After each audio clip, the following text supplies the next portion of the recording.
Hey, it's Guyby from Vital MX. Welcome to the 10th episode of the Inside Line presented by Thor. This week's guest is Dan Betley. He's a motocross lifer who's worked through the ranks, going from test rider and mechanic to winning multiple championships as a race mechanic with Jeff Stanton. He later made the jump to team manager at Team Honda HRC, and he's currently the team manager for GEICO Honda. We sat down with him at the GEICO Honda shops in Corona, California. Before we dive in, we've got to thank a couple of brands that help support the show. As we mentioned before, the Inside Line is presented by Thor. Since 1968, Thor MX has been supporting some of the world's most elite racers, including the 2018 250 Pro Motocross champion, Aaron Plessinger. Head to thormx.com to see the racewear that Aaron and the rest of the Star Racing Yamaha team trust day in and day out. Also, we have to thank Chaparral Motorsports, who has been helping riders outfit their dirt bikes with parts, accessories, and tires for more than 30 years. Today, Chapmoto offers professional advice, online and in-store, helping you to find the best riding gear and equipment for all your power sports vehicles. Visit chapmoto.com today. That's chapmoto.com. All right, we've got the sponsor stuff out of the way. Let's dive in. Hey, first off, how'd you get started in motocross?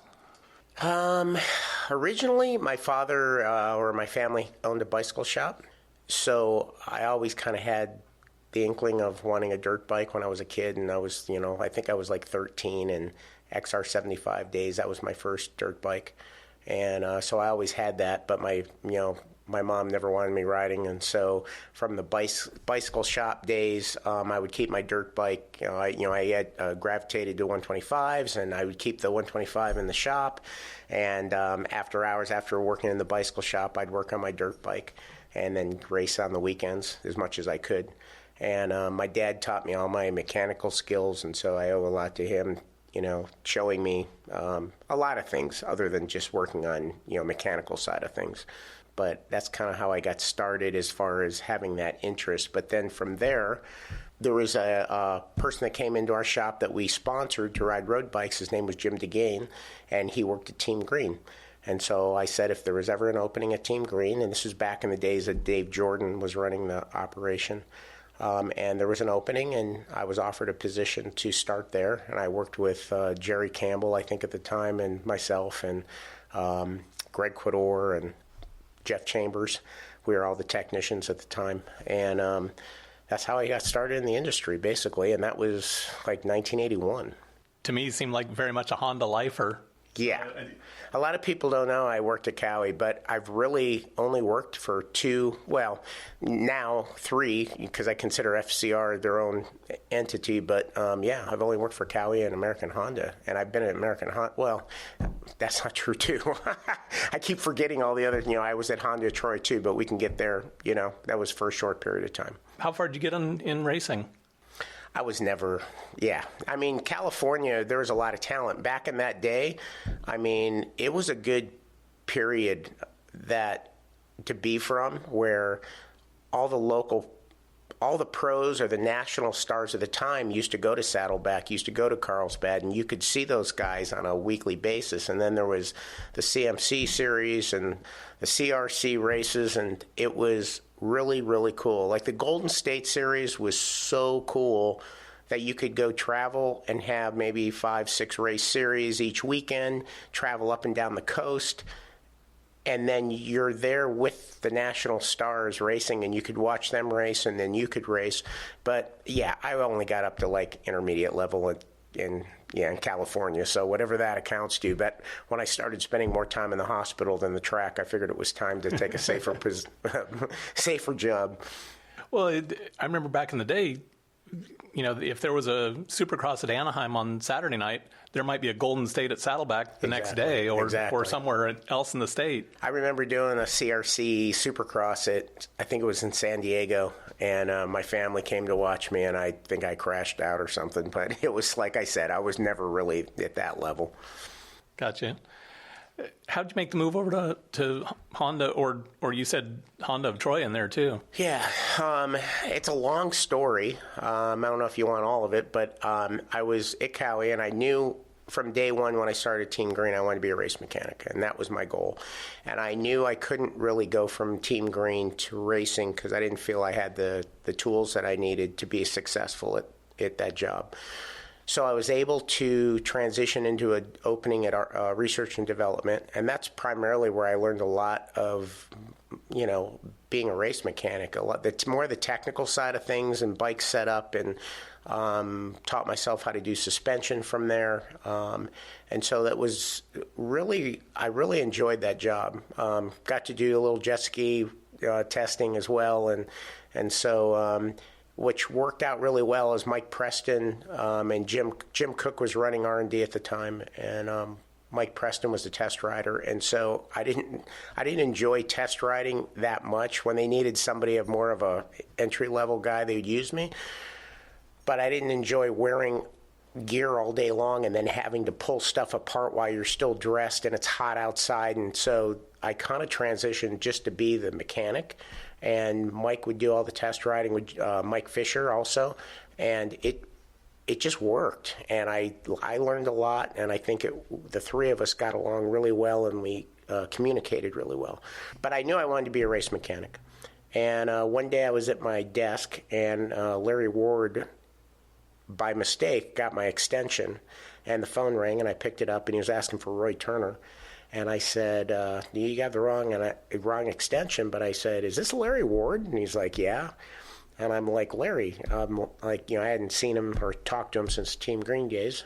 Honda offered him a job, and he was trying to get a hold of Roy to see if there was another offer possibly from Cowie. And I said, I'm just about done here. I was trying to get in at the time to work for Ron Lachine. There was an opening there. Mike McAndrews was moving on. And he said, well, I'll put a name in for with Dave. And at the time, I never even considered Honda. I mean, Honda was at the pinnacle and is still a great race team. And I just thought there was no way I'd have an opportunity to go there. And a couple of days later, I get a phone call again from Dave asking if I wanted to meet Roger DeCoster and him at a Coco's restaurant down in Gardena. And pretty much was offered a job on the spot to work for Stanton. And I obviously jumped at it, so. That's awesome. Yeah. What was it, I think 89 through 84 with Stanton? Yeah. You guys had a whole bunch of success. I was very, very fortunate being paired up with Jeff. And Dave always tried to match personalities, rider and mechanic, and I think he did a really good job in that respect. And I just spent some time again with Jeff over Donation's time, and we went to dinner with him and Sarah, and can't say enough about the guy. The guy's, he has a great life and where he's come from, and so, yeah, I was very, very fortunate to just share in his success, basically. How many titles did you guys win together? There was 3 outdoor and 3 indoor, and they were all paired in the same year, so, yeah. Good times. Yeah. In an era that, it was some pretty colorful characters in there, he seemed like he was really focused on racing and not so much on everything else. Well, Jeff had a great work ethic, right? Never had to worry that he wasn't putting the time in, but I believe a lot of that came from the way he was raised also. He was raised on a farm, and it's all about work on the farm, right? And so his training regimen, he rode the bikes and rode the bicycles and, did a weight program and all that, but he also rode. But on top of that, he did farm work. Like he was baling hay and, they do 100 bales of hay or something on a truck. And I remember him coming to get me. I'd be at his house working on whatever, and he'd come and grab me and go, hey, the cows are out. We got to go chase and get the cows. And so it was just, I literally, when I stayed at his house, I was so stinking tired by the end of the day. It was from sunup to sundown, you were moving. And then he'd come and grab me like 12, go eat lunch for 20 minutes at some little restaurant, and then come back. So it was, the guy was always moving, never stopped. I'm guessing that's something you appreciated in him was hard work. Totally. I mean, how can you not respect somebody that puts that amount of effort into their job? So, yeah. Well, you probably are feeling like you're putting in the same effort on the mechanical side, too. Yeah, I was, but I don't know. For me, I was so driven also, and I had so much passion. I felt like what I explained earlier about trying to become a race mechanic, and I felt like I kept hitting a roadblock. So when this opportunity showed up, I wasn't about to pass it up, and I was not about to. It became the priority, and I've said in the past, ruined relationships and everything over this But I have no regrets, and I would do it over again just for the opportunity. I've heard some tales of box vans back in the day. Yep. Some of them being pretty tricked. Did some of the titanium maybe migrate off the bikes and into the trucks? Oh, yeah. How did that work? So when I went to Honda that year, there was going to be a very large team, and the box vans from the previous year were passed down to there was an A, B, and a C team. And the A team, which was myself, Cliff White, and Brian Lunnis, the three of us got brand new box vans, and those things were the state of the art at the time. And these things were so nice and so cool. And there were, it was for me coming in and then being exposed to all this. I remember one of the first things ever is they're like, yeah, there's the air filters, right? And I'm like, these things are pre-oiled and they're bagged, and you don't. And I go, so do we clean them no, you just throw them out. And you're like, what? Like tear offs. Yeah, I'm thinking this is pretty cool. Like I heard some of the guys would have tie bolts and cabinets and things like that too. Yeah, like our fab guy at the time would make us for a T-handle holder on the outside, like by your toolbox. That was made out of titanium, and there was it was a good time when all the stuff that was made, because it was all about flash at the time, and money wasn't necessarily an object at that time. It's not. I don't remember hearing budget at that point like I hear it nowadays. It's times have changed a bit, but also it's gotten a lot more expensive than it used to be. Right. Honda had an interesting mystique back then too. What was the trickiest, coolest thing you ever worked on over there? Well, I don't know if I could say I actually worked on it, but was exposed to many, many things. And probably the trickiest, coolest thing is Ricky Johnson raced an automatic, CR250 automatic. And the thing could be programmed. Basically, the gear ratios could be automatically programmed from a computer, and that it was pretty slick. Like Ricky, I mean, it was only the beginning stages of this, but I think it was more of a learning process. I don't know if they ever thought of this thing would ever turn into reality as far as a production unit, but it had potential for sure. More a design exercise? Possibly, yeah. But it's also cool to go to Motegi now. There's a museum that Honda has there. 3 stories. I've been there multiple times, and to look at some of the bikes that I actually got to touch and worked on are actually in that museum, so it's pretty cool. That is neat. Yeah. You're always one of the guys with the very serious look, and do you scare some of your guys in here, do you think? When I'm at the race, I am serious, right? And maybe it was because of how hard it was for me to get to this level. I don't know. I mean, we're there to do a job, and we're there to win races. And I think I intimidate a lot of people with my personality, unfortunately. But I think when the guys get to work with me, they start to realize that I'm not the same from the outside looking in, and that I actually still work with him today on a suspension side, Rick Gilmore. And the first time we ever met, he was working at Factory Connection.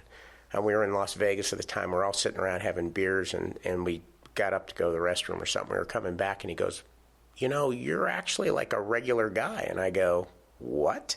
And he goes, you drink beer and have fun? I go, yeah. I'm just like one of you guys. I just come across a little, too serious and at times and all that, so. But there is a little fun here. I saw where Hunter got you pretty good in the GEICO suit. Yes. Jeff Myshak put him up to that, and the whole team was in on it. And I'm not the first one that got punked that way, but I've told Jeff that he doesn't know me well enough yet, and that that I don't get even, I get ahead. And so, Jeff, if you're listening to this, I'm going to get you before the year's out, or before the next year is out. Beware. Having done 125 development and 2-stroke development like you did, and switching to the 4-strokes, was it a bit of a culture shock to kind of turn everything on its head from before? That's where Factory Connection and American Honda kind of forked off right there, because We were doing 125 development in-house, and that's actually when I came back, I quit Honda, went to Idaho. It's a whole other story. Came back, Honda asked me to come back, and I really didn't want to travel anymore. I just wanted to be in-house, and Cliff White showed me how to grind cylinders, and I started getting more into the development side of things, which I really enjoyed because I missed working with my hands. From there, we had some success with the 125s. We were basically supplying FC with all the engines at that time. So when the four-stroke came out, my learning curve was vertical, right? And we basically said, listen, you guys have to go racing. We have nothing at this time for development, so if you can align yourself with PC, that's probably the best thing to do because it's going to take us some time to get up to speed. And then as we started getting up to speed, we had Ernie on the 250 one year. That's when we tried to get the teams back together and go, listen, we're getting our butts kicked by PC at the time.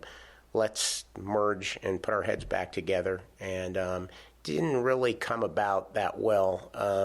But when I was team manager in American Honda, that was one of my goals, was to get these teams back together again and share information. And I figured then once I transitioned over here, if I couldn't do it, then it's not going to happen, because I have a great relationship with Eric, who's now running American Honda. We talk, 2-3 times a week. And that is our goal, to get these things back together and working and sharing information and hopefully bring both teams up. Yeah, I was curious, when you made the jump back over here, there was talk of, a little more collaboration. Yes. And, maybe the race team ends up in here also with you guys. You never know.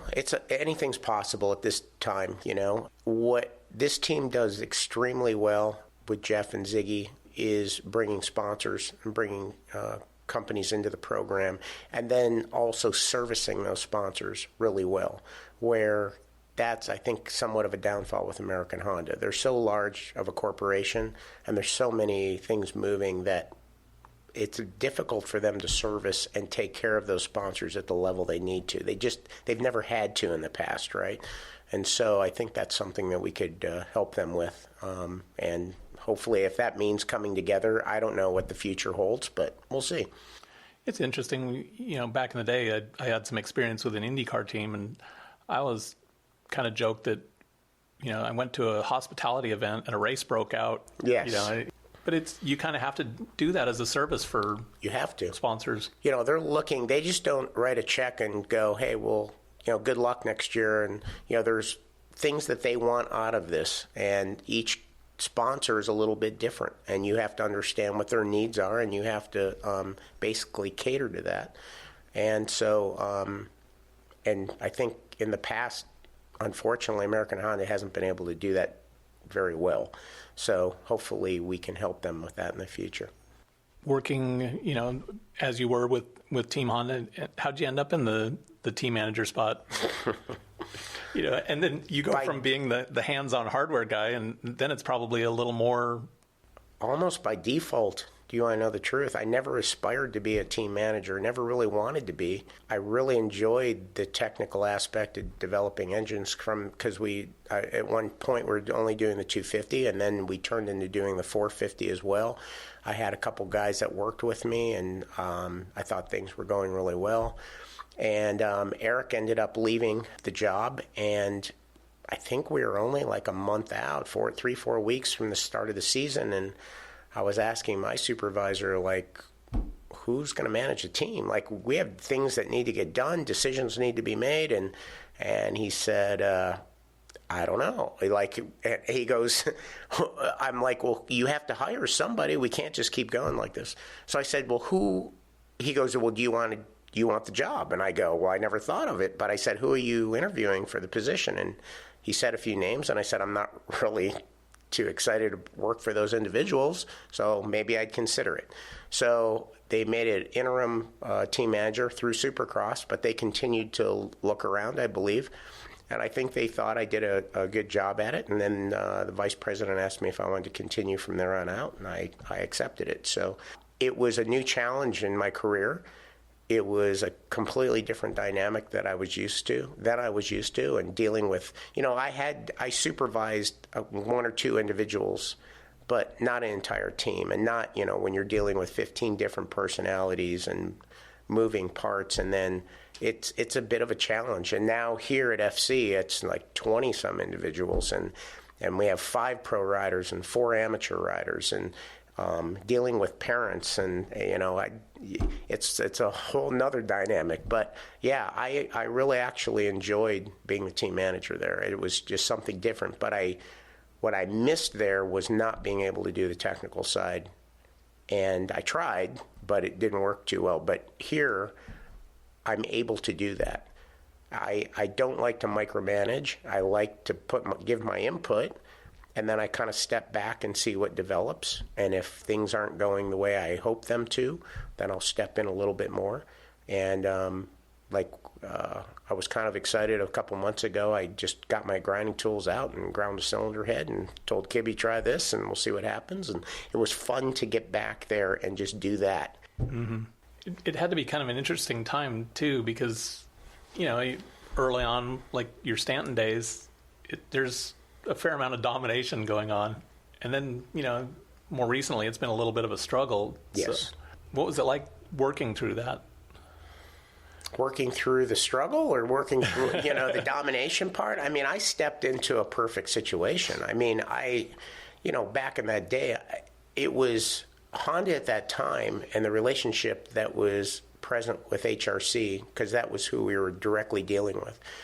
If we were down on power or we needed something, I mean, with the next week, we had it in our hands. And whether it worked or not, but we had it. And you had options. We had options. And Dave Arnold driving that with Japan and the communication, and there was a lot of mutual respect back and forth. And then it kind of changed starting in probably 92, I believe. It changed from the race side to a production group side. And I think it started changing a bit, and I think the mentality changed a little bit, unfortunately. It is more back the other way now, and I think things have improved, but I think it can even improve even more, personally. I think some of the moves you guys were doing, getting Kenny on board and going through that early in that season, watching how he was doing and everything that was going on, it looked like... Yes, I was... You had the tiger by the tail. Yeah, I was pretty much ready to slit my throat after that.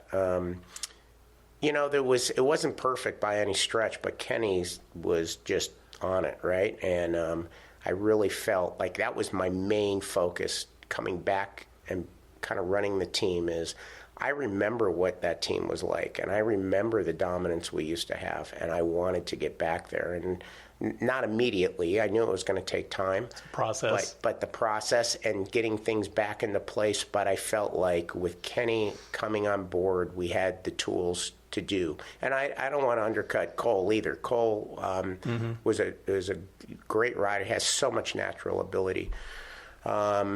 So I figured, with those two guys, and we have this new bike, and things are going to start turning around. And Kenny started to win some races, and I was pretty excited. We had a few glitches along the way, but unfortunately, I think it just took the wind out of everybody's sail a little bit when that happened. It was terrible. It just amazes me at this point that he's even able to ride. The kid, he is one of the strongest personalities I've ever met. Never die attitude. Almost makes you a better person, being around that. Elevate everyone around Exactly. him. Yeah. Exactly. Working with the 250 squad, you're catching guys a lot earlier in their career than the more experienced guys on the 450s. Mm-hmm. How is it different? Do you feel like you're That's a good working question. more on developing the talent?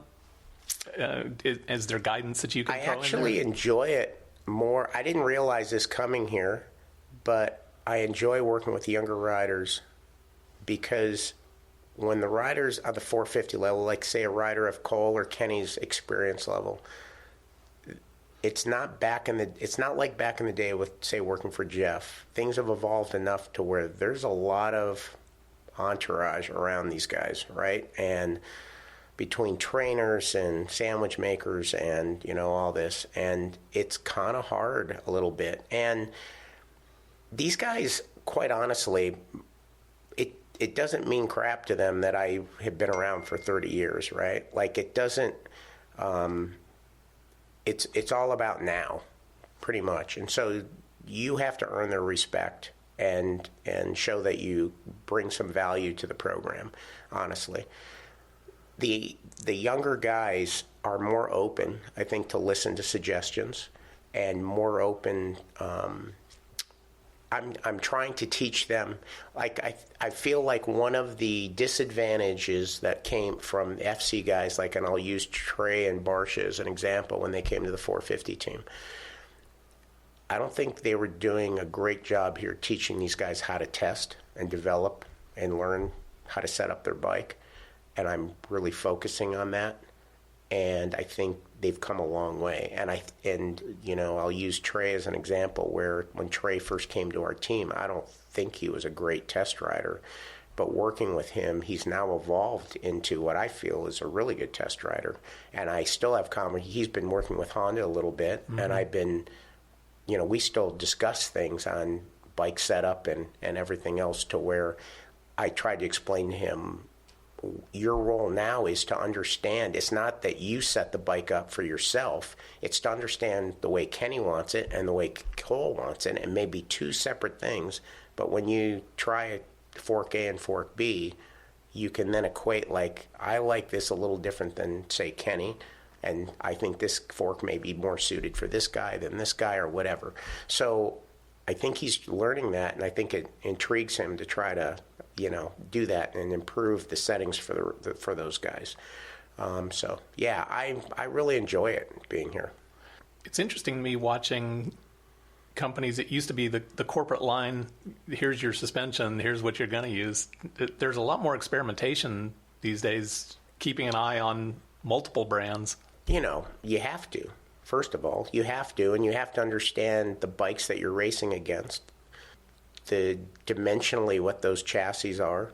And then from my standpoint of watching bikes go around the track and seeing how those bikes are set up compared to yours, and if you're getting beat, why are these guys beating you, and where they're good on a track and where you're good on a track, and trying to continually improve that bike setup and listening to your riders and what their needs are. And it's a combination of everything, right? It's just like I said, like I try to explain to Trey, our suspension technician, it was no different than, say, when I was doing engines, right? Like you say, try a camshaft or something, you dyno that, you get the results of that, and you have a feeling of that, but yet then when the rider tests it, you get his feeling and or maybe two or three other riders' feelings, and then that combination is what sets you in a direction, because not everybody has the same feel, and one rider may lead you down a wrong path. So if one rider says he doesn't like it, but three says they actually do, then you circle back and you let that guy evaluate it again. Because if the dyno says it should be better, the three riders say it should be better, then yeah, we're going back and trying it again with the first rider. To go back to the rider side, with the younger guys, do you try and tame the youthful enthusiasm, or do you try and harness it? You know, this was the difference that I tried to explain between, like, Eric Kehoe and myself. Eric was a great pro rider that has a heck of a lot more experience riding than I ever did.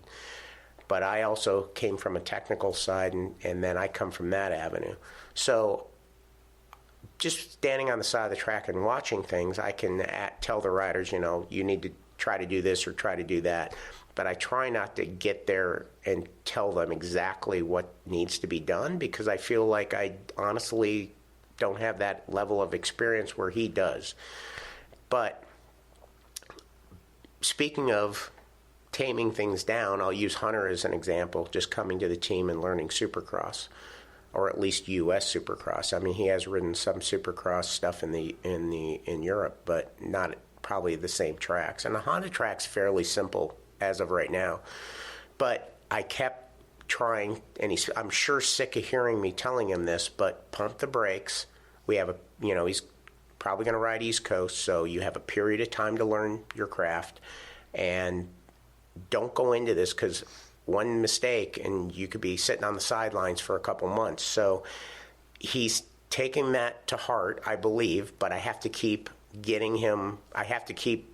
calming him down, and his mechanic is doing the same, and I want to keep him healthy, and I've told him there's no expectations the first year of Supercross. You'll learn, and you go into it and do the best you can, and then we'll go after the championship the second year, but I want him healthy for outdoors. I want everybody healthy, obviously, right. But I don't want I'm so excited at the talent we have on this team and where this team's going that if we keep everybody healthy and off the ground, we're going to have a really strong year. Yeah, I got a chance to go. I was actually looking for you last week and went out to the track and got a chance to watch Hunter a little bit. Yeah. He looks solid already. Yes. So he definitely has the skills. There's no doubt about that. It's just learning a little bit of technique for the whoops. And once he gets that down, he's now getting comfortable enough after a couple weeks to where he's asking about some suspension settings and how to set the bike up. So it's pretty cool. And I have to give him props, too, for him took it upon himself to start videoing himself at the track. And then after practicing, he'll come into the shop and he'll plug it in and watch it, up on the monitor and watch himself and what he's doing and video the other riders. So critique. Yeah. And Trey's, I think, giving him some good suggestions as well. And that's the benefit of everybody riding together at the track. Mm-hmm. The 250 this year looked like you started from a way better place on the chassis, but there was some work to do on the engine side. I mean, honestly, we didn't receive our first bike until December. So we're 4 weeks out before A1, and we were behind the 8 ball, and it was a struggle. And I have to give it to Kibby. He pulled something out at the 11th hour, and luckily we had 2 of them, and we were able to put them in each of the race bikes, and that helped. But we were still underpowered where we needed to be, and later in the Supercross series, we started, obviously, kept improving that. I was really happy pretty much where the chassis was near the end. Wanted the bikes to turn a little bit better than what we were doing. And those are the things that we kind of see and then we make notes of and try to work on for next year. Started the outdoors horribly. Riders were not happy with us. Again, starting an outdoor, trying to find a good outdoor setting. And Chase pretty much unraveled on me at Millville. Unraveled on me after practice because it's very frustrating. These guys are very, very competitive, and they if they don't feel they're on competitive equipment. And I kept telling him things are coming. We're working on it. And then all of a sudden, it came around at the last 3-4 rounds. We started getting there, and it showed in our performance. So yeah, it really did show. Yeah. So now that we have some months, off season to work on this, I think we found some more stuff, and it's a never-ending process, right? You're always looking at that. So I'm really excited, I think, where we can be for next year. How much of a roller coaster is it during the season with highs and lows? Oh, it's never ending. It's never ending. Well, I mean, the Jeremy thing. I mean, but you had Jeremy at Thunder Valley winning, and then kind of high point the next week. Yeah. Kind of went all wrong, but yeah. And then his injury too. It just go back to the Kenny thing, and then we come here, and then we're leading the outdoor title, which I really felt we had it was going to come down to us and Plessinger, and then to have that DNF at Mount Morris, both Chase's bike and Jeremy's, which were 2 totally separate deals, but that's part of the process. You have a failure on some part that you didn't expect and didn't realize. And I think they were in Jeremy's case, I think it had something to do with the way he rode the bike and revving the bike. And Chase's was something totally different. So, and then to go to Muddy Creek and then have that crash happen, it just, again, takes the wind out of everyone's sails, and the whole atmosphere, the mood of the team kind of goes in the toilet a bit. So that's my job as a manager. That's my job, is to get everybody back up and firing on all 8 cylinders and keep them going and focused and going in the right direction. And it's sometimes hard for me to stay motivated and keep an optimistic, view on everything. So it's difficult. I was impressed with Jeremy's attitude after High Point.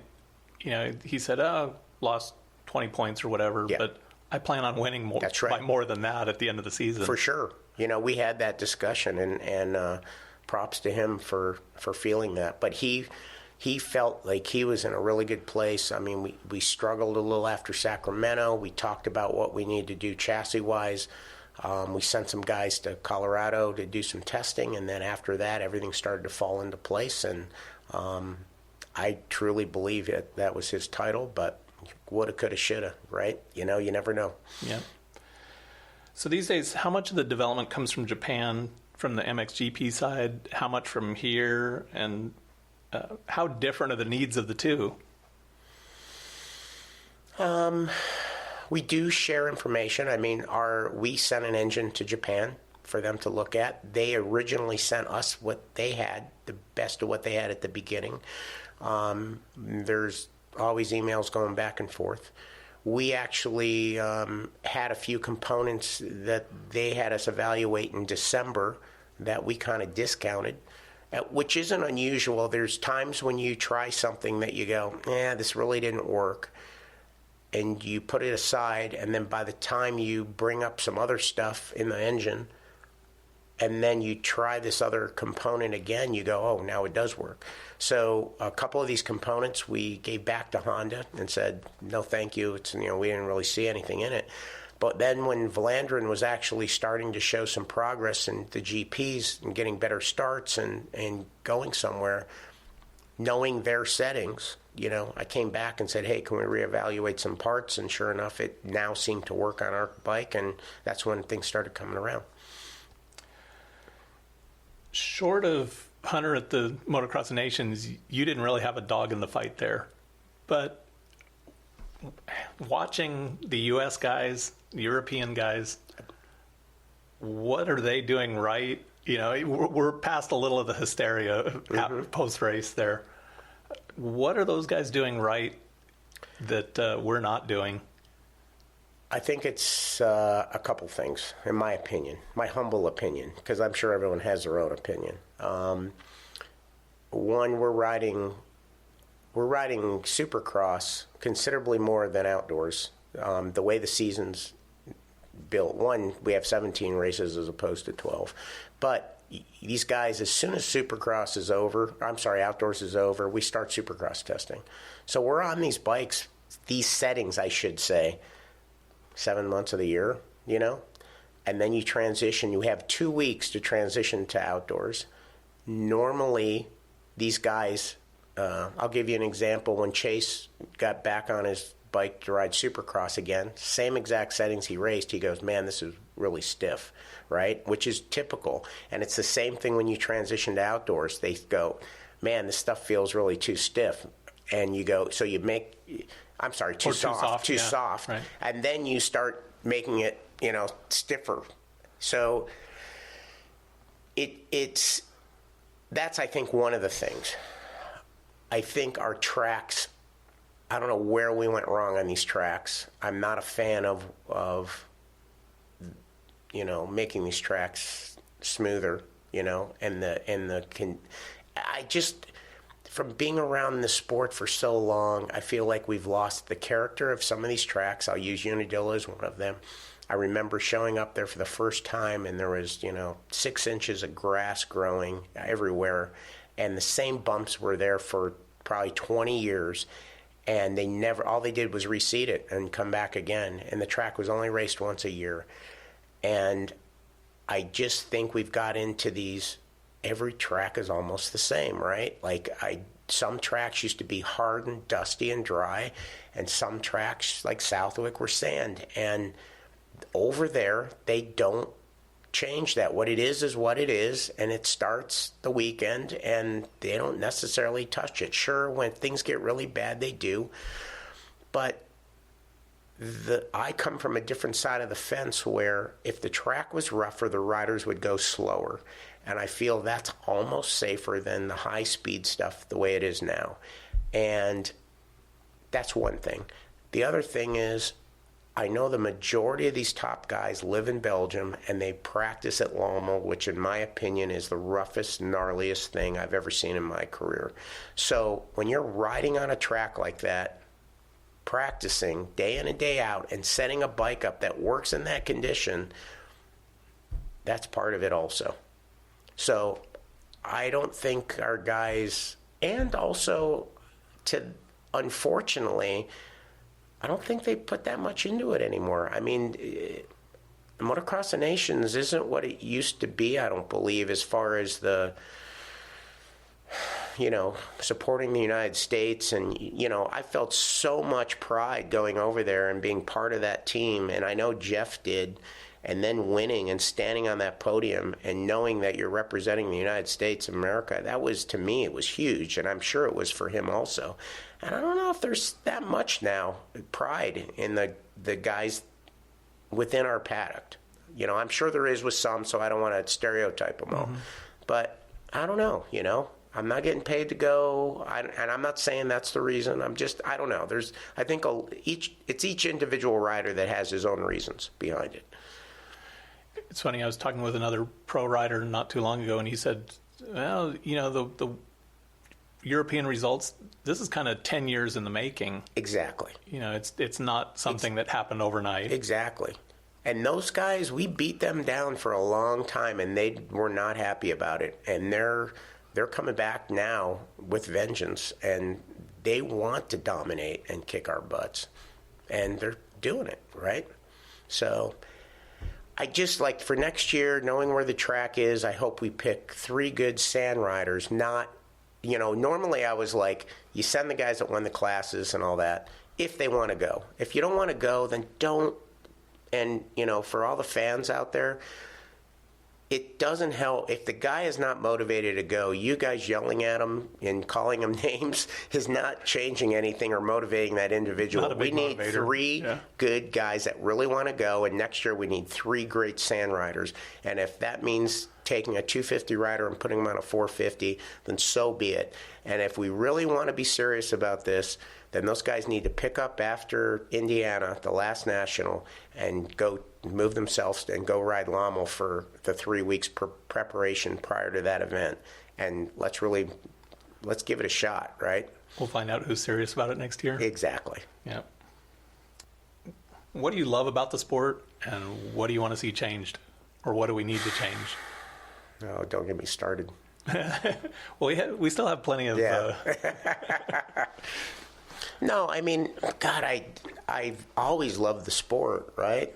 I consider it the guys that I have so much respect. These guys are true athletes, right? And, for people that don't understand the sport that well and just think that they're riding a motorcycle, but these guys are true athletes, and the guys that really put their work in and treat this as a job, I can't give it up for them enough.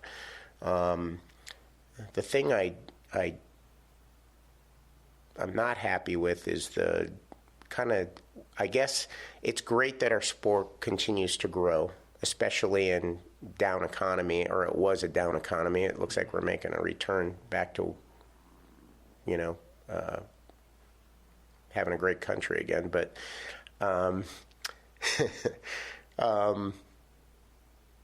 but with that comes, like, I've had many discussions with Feld, and Feld has done a great job at expanding Supercross, but like any company, like American Honda or Yamaha or Cowie, they're there to be profitable, and they're there to continue to expand the company, bottom line.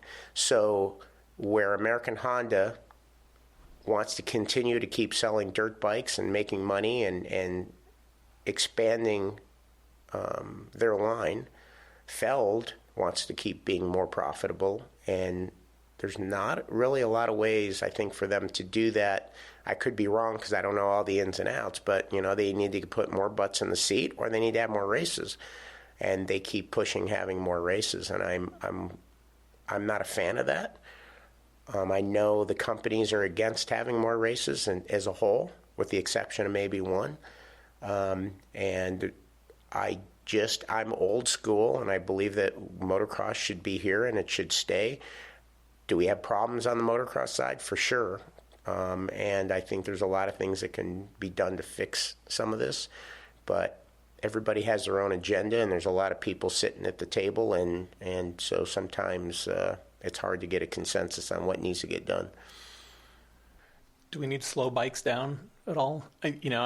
Your business is all about making them faster and all that, but have we reached the limit of how fast guys can react? Or I believe Supercross, the tracks necessarily haven't kept up with the bikes, but I have to say, and this was also I discussed with Feld, that, and I'm not bagging on Dirt Works tracks, and I'm not an expert track builder, but I have worked with different track builders, and I think there are things that could be done to that track to make them safer. And sometimes that just falls on deaf ears, right? There were things with Trey trying to come in and help with that, and I believe the couple races that he was involved with last year, I think everybody thought was a positive, but yet that never went anywhere. I think some of the transitions and the way some of that stuff is built is extreme, and it needs, I think it's only better to keep the riders as safe as humanly possible. It's a dangerous sport. Riders are going to get hurt. We all know that. But if we can work in that direction, I think it's only better for the sport. I'd go to the first press conference every year and look at the row of guys up front and think in my head, okay, which one of these, or which few of these guys make it to the end? Yeah. Yeah, it's unfortunate. I'm not a fan of trying to do the race for the chase thing or what was proposed. I'm not a fan of that at all. I think that, the guy that puts the work in and the best bike wins, basically. And I don't think most of the OEMs were in favor of that program either. So I think Feld wants to keep it exciting, obviously, and they want to bring it down to the last round. But they had that, 2 years ago or whatever, and my point to them was, where are all the people? Why didn't we pack this place if this was, So I believe that other things need to be looked at also.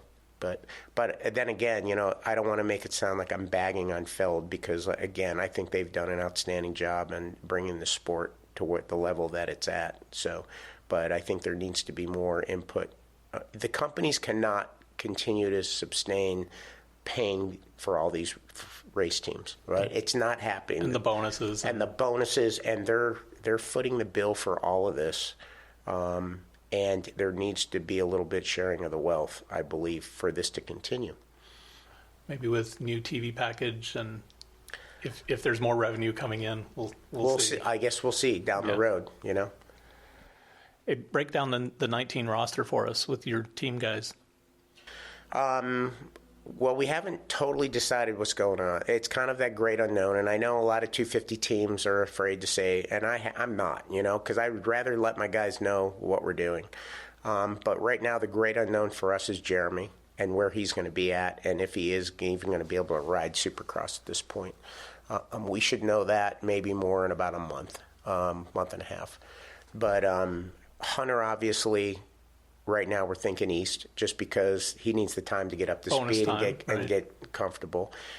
And Christian, he always rides better on the west. So those are the two for sure right now. And then the other two guys, we're looking at possibly RJ on the west because he's never ridden west, and putting Chase on the east. But we'll see what happens. We're not, that can change at any given day. It's a solid crew, though. Yeah, solid crew, and like I said, I'm pretty excited where these guys are, what the potential that we have for a team, especially outdoors. Outdoors, we're going to be extremely stacked, I think. In the rare time that you get off time, what do you do for fun? I try to ride my bicycle as much as I can. I really rode a lot before becoming team manager at Honda, and then I stopped. And I'm a creature of habit, so I could ride every day for a week, and then I miss one day, and then it's that turns into 2, then 3. So I'm really trying to get back into shape, and I've been riding the road bike again, but I also purchased a mountain bike from Intense, which is awesome, and don't know a lot about it, but I've been going with some of the riders are taking me up Skyline over here, so I'm trying to get a feel for that. But I don't live far away from the shop, so I ride my mountain bike to work. I go through Chino Hill State Park and ride to work some days, and so yeah, I'm really enjoying that part of it where, you know, it used to be an hour and a half, 45 minutes to drive to Torrance from my house. Now it's, you know, driving 15 or 20 minutes or riding my mountain bike. So, yeah, that's good. If current-day Dan could write a letter with some advice for 20-year-old Dan, what would it be? Wow. Well, you know, many people have said if you could have the knowledge that you have now when you were 20, wow, I'd be going places. But, way ahead of the curve. But I don't know. That's a good question. I'd have to really kind of think about that. I think it was a shock to me when my father passed in '92. And I put things, I think it happens with a lot of individuals when they have a death in the family. It puts things into perspective. But in my life, I was close with my dad, and we were on a second nighter in Michigan in Pontiac. And then I was away from home for about 2 months, and then get that word, and that was pretty devastating. And then to be able to win that championship that year in Supercross was pretty wild. So I don't know. This is only, I mean, as much, this is going to sound really strange, but as much passion and desire and love I have for this sport, you can't forget family. And this is just dirt bike racing, right? I mean, in the big picture, it is just a job. I don't treat it that way, and I think the majority of people in this sport don't treat it that way. But there are other aspects of your life that you can't forget about. Okay. Okay? You accept that? I'll take that. Okay. Well, I appreciate the time, and thanks for helping us out on another podcast. My pleasure. Thank you. All right, that's it for episode 10 of The Inside Line presented by Thor. We hope you enjoyed the conversation with Dan. Remember, for over 50 years, Thor MX has been at the forefront of motocross racewear innovation with products that are purpose-built to help riders perform at the highest level in one of the most demanding sports in the world. The 2019 collection, featuring the revolutionary Prime Pro racewear, is available now. Head to thormx.com to learn more.